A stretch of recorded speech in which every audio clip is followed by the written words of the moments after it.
A few years ago, I swore I'd never touch a Ouija board again.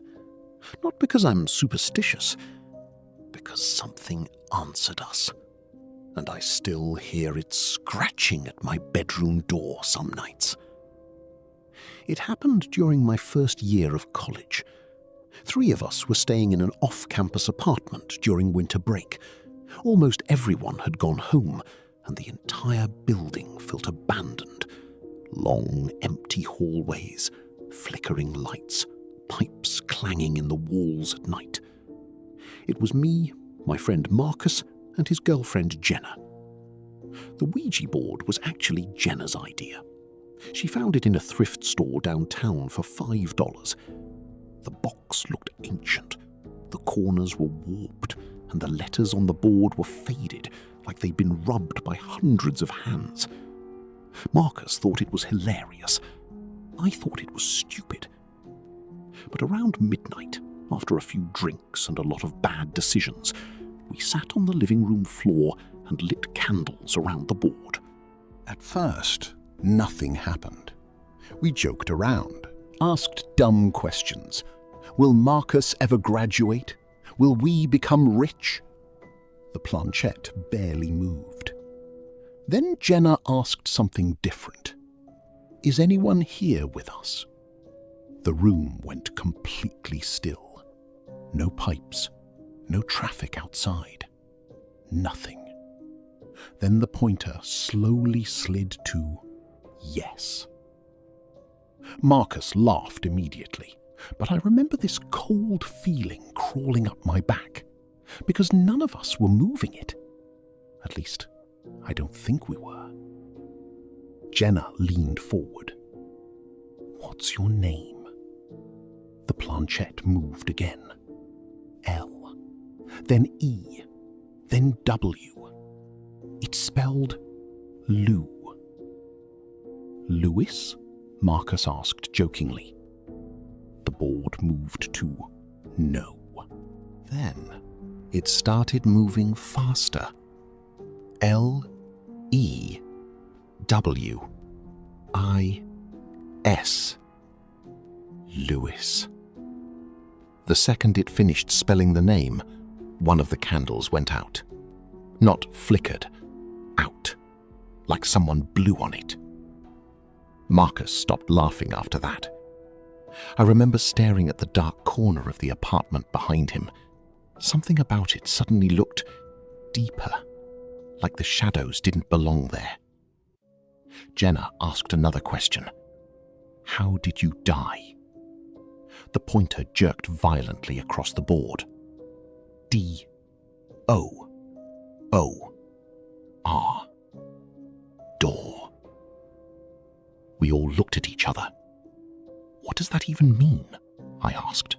Then, 3 loud knocks hit the apartment door. Bang, bang, bang. We froze. It was almost 1 in the morning. Nobody should have been there. Marcus got up and looked through the peephole. Nobody. The hallway was empty. He opened the door anyway. Nothing. No footsteps, no elevator sound. Just the hallway lights buzzing overhead. That should have been the moment we stopped. But we didn't, because people are stupid when they're scared. We sat back down. Jenna's voice was shaky now. What do you want? The planchette began circling slowly. Faster, faster. Then it slammed directly onto the word open. At that exact moment, every cabinet in the kitchen burst open behind us, all of them. The sound was deafening. Jenna screamed. Marcus jumped to his feet. And I swear to God, I saw someone standing in the kitchen. Tall, completely dark. No face, just watching us. Then the figure moved behind the wall and disappeared. Marcus turned on every light in the apartment. Nothing was there. cabinets were all hanging open. Every single one. Jenna started crying and said we needed to end the session. She grabbed the planchette and moved it toward goodbye. But before she reached it, the board moved on its own. Fast. It spelled, "Don't leave." Then the apartment went black. Every light shut off at once. The TV died. The refrigerator stopped humming. Complete silence. I couldn't even breathe. And from somewhere down the hallway, we heard footsteps. Slow, dragging, coming toward us. Step, drag, step, drag. Closer and closer. Marcus whispered, "Don't move." The footsteps stopped right outside the living room. Then came the scratching, right against the wall beside me. Long, slow, like fingernails dragging across wood. I turned my phone flashlight on, and written across the wall, fresh, deep, like they'd been carved with a knife, was one word. Open. Jenna completely lost it. She grabbed her keys and ran out of the apartment, crying. Marcus followed her.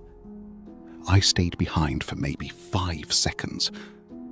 But before I left, I looked back at the Ouija board.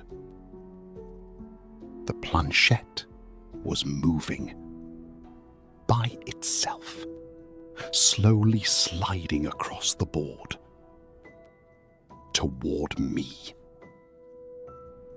I ran. We stayed in a motel that night. The next morning, Marcus went back to the apartment alone to grab our stuff. The Ouija board was gone. Not hidden. Gone. And on the living room wall, right where the scratches were, there was a door. A small wooden door I swear had never been there before. Marcus called me, panicking. He said it was cracked open slightly, and from the other side, he could hear scratching. He never went back inside. None of us did.